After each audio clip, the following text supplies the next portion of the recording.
Buenos días, somos estudiantes de la carrera de Filosofía en la Universidad Federico Villarreal.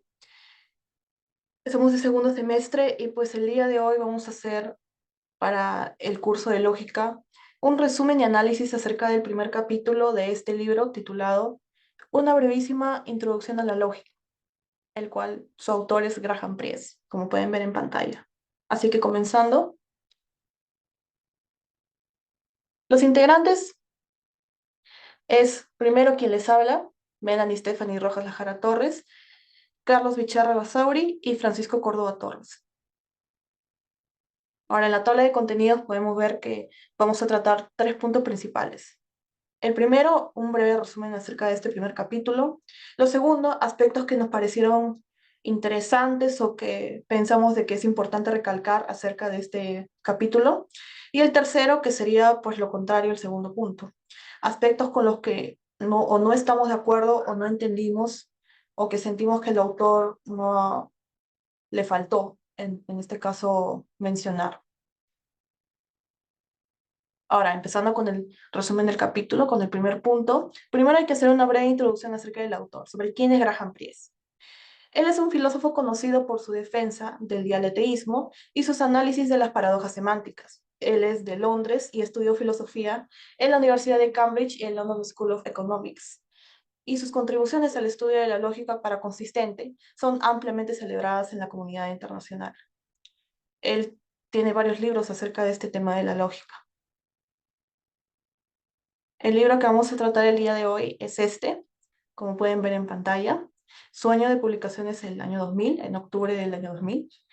Y el capítulo que vamos a resumir es el primero, el cual se titula Validez que se sigue de qué.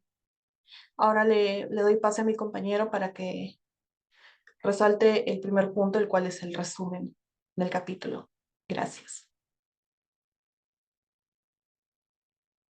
Este capítulo llamado Validez, ¿qué se sigue de qué?, del libro Una brevísima introducción a la lógica, nos explica sobre el hecho de que a la mayoría de personas nos gusta demostrar que tenemos un buen sentido del razonamiento y que este razonamiento que tenemos es lógico.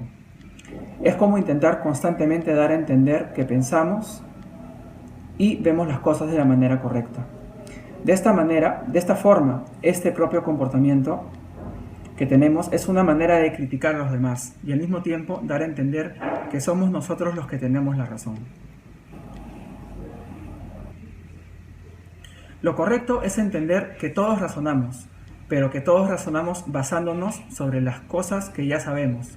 De esta manera, nuestro raciocinio sería una forma de profundizar sobre algo que ya sabemos, tratando de persuadir, dando a alguien nuestras propias razones. Y precisamente el estudio de la lógica es lo que nos llevaría por el correcto camino de lo que significa tener una buena razón para explicar el por qué y el para qué de las cosas. Aún así, es importante entender que para lograr el entendimiento de la lógica hay que empezar viéndolo desde una determinada manera. Nos referimos a que se debe partir entendiendo y aplicando ciertos puntos de razonamientos lógicos. Un primer ejemplo sería entender lo que en lógica se llama inferencia. Una inferencia vendría a ser una expresión de algo que bien podría ser verdadero o falso, pero lo importante, al margen de su verdad o falsedad, es determinar y darse cuenta si aquella expresión es lógica. Para lograr el razonamiento lógico de una inferencia hay que comprender si cierta expresión contiene alguna afirmación que esté precedida de la palabra entonces, o sea, del conector entonces. De esta manera, dicha afirmación tendría una conclusión o razón lógica.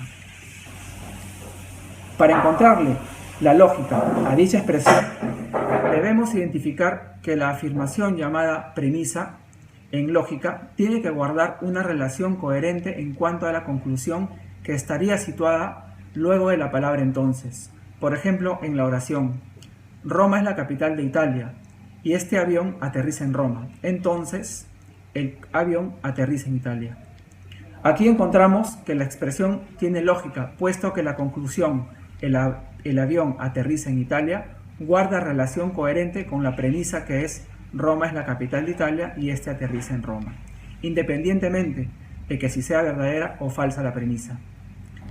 Si fuese el caso de que se diga que otra ciudad del mundo es la capital de Italia y la frase continuara igual, igual sería una frase lógica, ya que la conclusión debe guardar relación con la premisa, como dijimos, independientemente de que si la premisa sea verdad o falsedad. Aparentemente se piensa que este es un ejercicio un tanto aburrido o sin sentido. Tal vez una tarea inútil para la vida. La verdad es que la lógica es una materia un tanto difícil de comprender y que a su vez es algo que no puede separarse de la filosofía. Este capítulo concluye haciendo una clara explicación de lo que sería la validez o invalidez de una premisa, pues la lógica de esta se entiende cuando la premisa guarda relación con la conclusión de la frase. De aquí se habla sobre algo llamado deducción e inducción.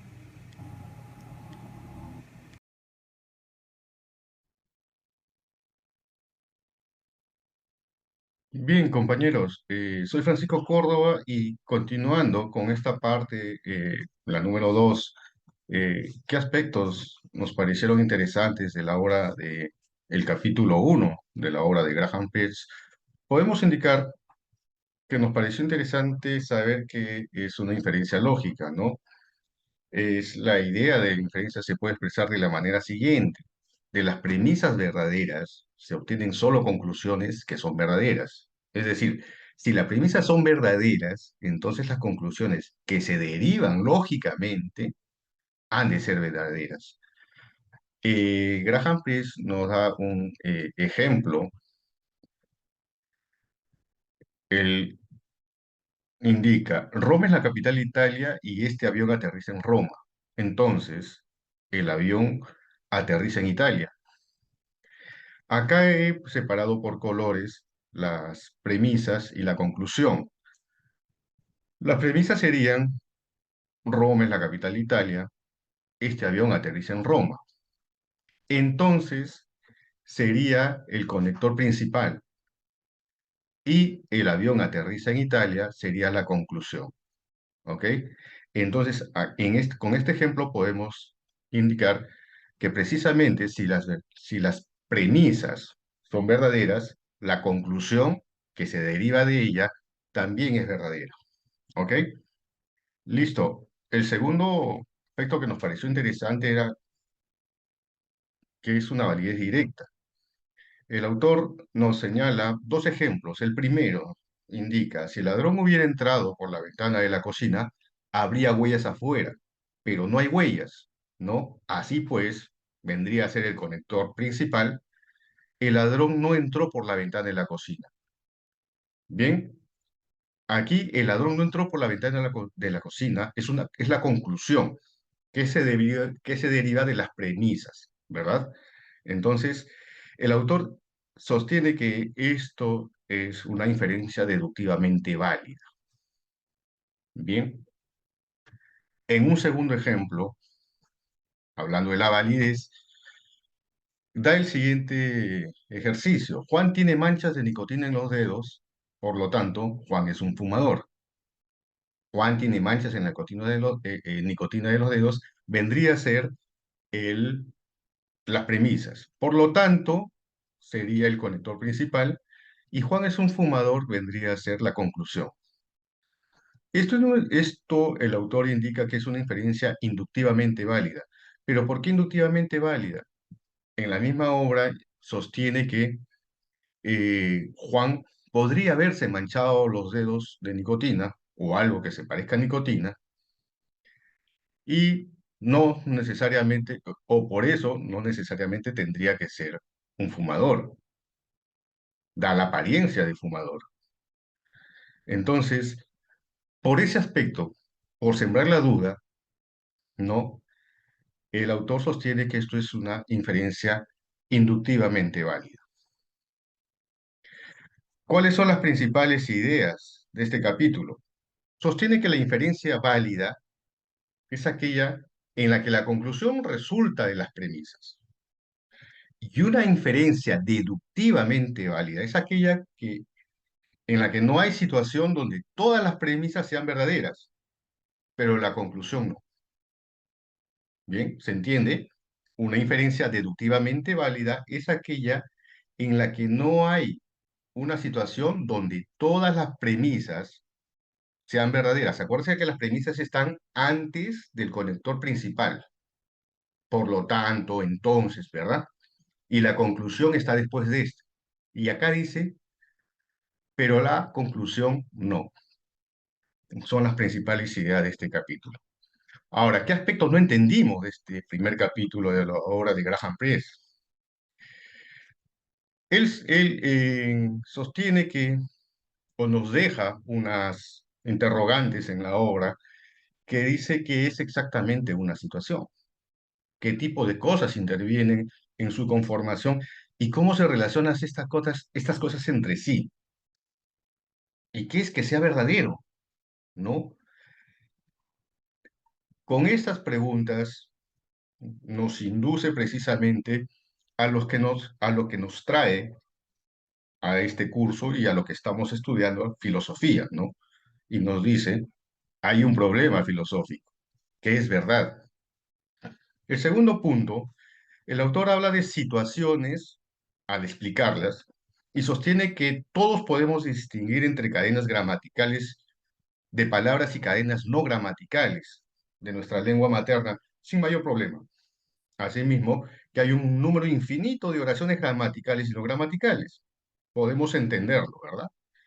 Pero nos remite a Noam Chomsky y dice, quizás el lingüista moderno más importante, sugirió que podemos hacerlo debido a que las colecciones infinitas están encapsuladas en una colección finita de reglas que están muy enraizadas entre nosotros o en nosotros, que la evolución nos ha programado con una gramática interna. ¿Podría ser igual la lógica? Esa es una interrogante muy interesante. Estas, ¿Están las reglas de la lógica tan enraizadas en nosotros de la misma forma como la gramática? Esas preguntas no las entendemos. Entonces, esta es la parte tercera en la cual en su momento vamos a poder conversarlo y debatirlo en el aula de clase. Gracias.